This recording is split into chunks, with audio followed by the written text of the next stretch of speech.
Okay, so we are here with Netsky today. So Netsky, nice to meet you.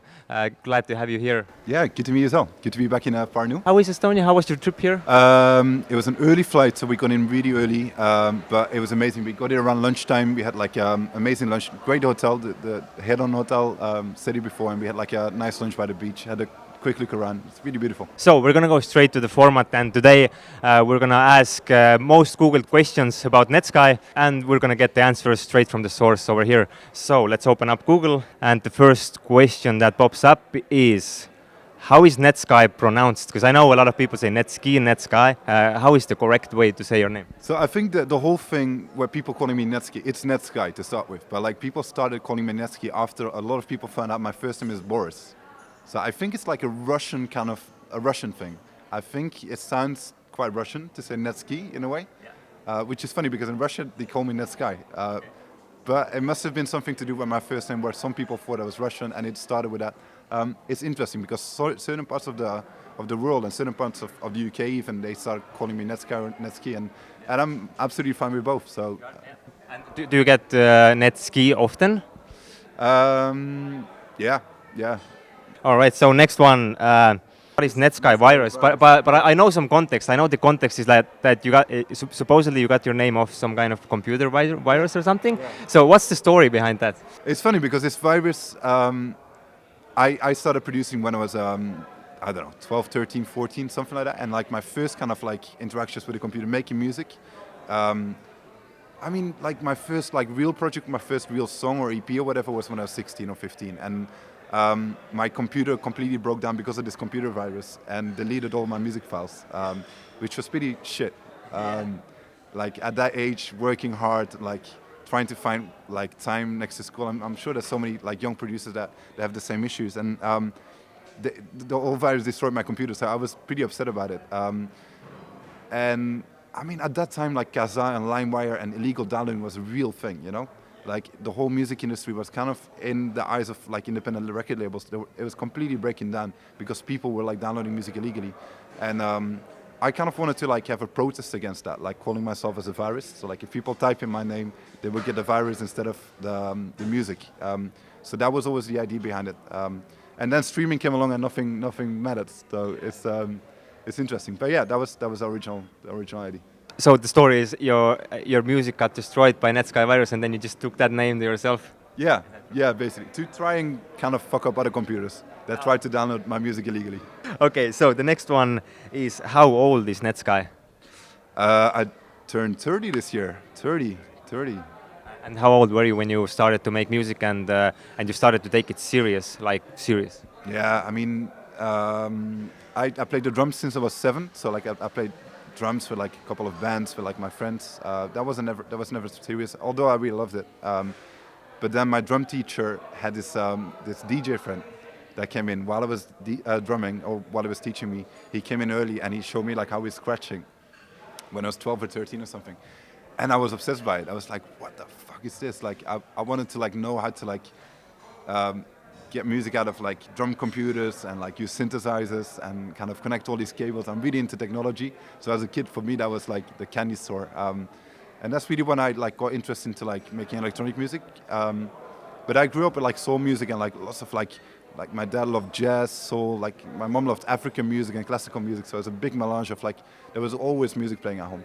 So I wanted to like, I knew like I had a strong connection to music, and with like these synthesizers and drum computers, I knew I wanted to combine those kind of musical influences and like danceable beats. So like that, yeah. So, just out of my own curiosity, was there like a specific event or something that happened to you that when you said like, okay, I'm gonna start taking this seriously? Like for me, I always love to do like photos and pictures and videos.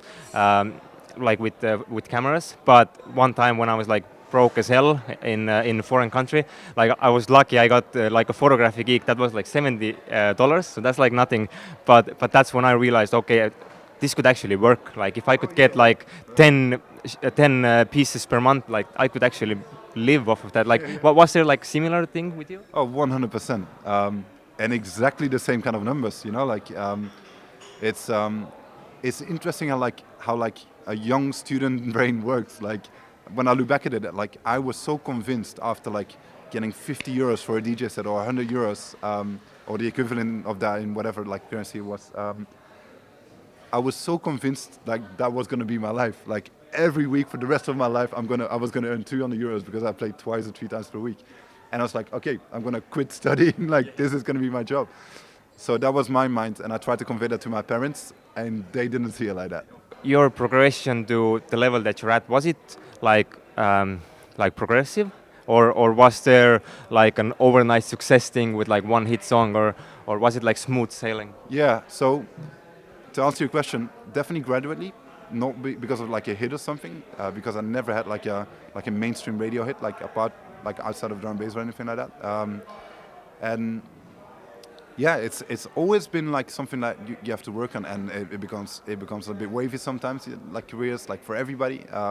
And you just have to like keep working, and especially keep doing like what you love. And like for me nowadays, like it's not always drum and bass anymore. I really love creating other music, and I'm really influenced by rap music, by hip hop, by R&B, and by like soulful music and other tempos. And I think, and I'm talking a lot. This is a long answer to one question, but I think it's just important that you keep feeding yourself and your soul like that. And your soul, it's a typical word, but I think as long as you keep like doing something that really empowers you, and like that you trust in, that you believe you can make, and that is a song and the music from your heart, I think that's the only way forward.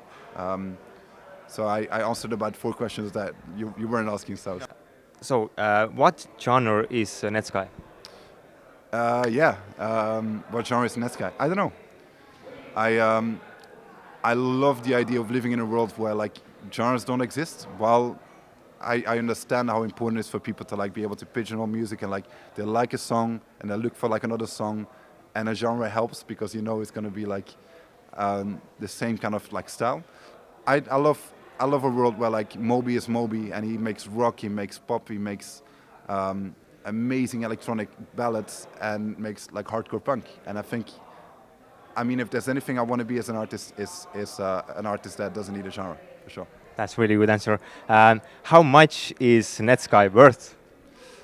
You know, I'm worth a whole lot of love, amazing experiences for the last. I'm 30 now, man. For the last 12 years touring, I understand like how privileged I am, and I think that alone I feel very blessed for that. So that's a really good answer, because I know what people mean is a net worth, right? But what would you? So your own answer is what your worth is in your own mind. So let's forget about the money. How much do you reckon you're worth? Like, if you had to put a number on it, you don't have to put a real number. But how highly do you value your own stuff, like the things that you do? Yeah, I mean, I live at a 100%, and I think, I mean, it's bullshit. Like everybody has days, like bad days, but I feel blessed, and I feel like every day I'm still in control of what I do. I can still do what I want to do. I'm never forced into doing something I don't like, which is amazing. And that alone is like something to feel very like blessed about. So. And also just one quick question more, which is what software does Netsky use? I've been using Ableton Live for the last 8 or 9 years. Before that, it was Cubase. Before that was Fruity Loops. Yeah. But now Ableton, and like sometimes for recording, I either do it probably in Logic most of the time. If I'm recording vocals or tracking some stuff. Yeah. Okay. Thank you so much, Netsky. It was really a pleasure to interview you, and have a great show, man. Appreciate it.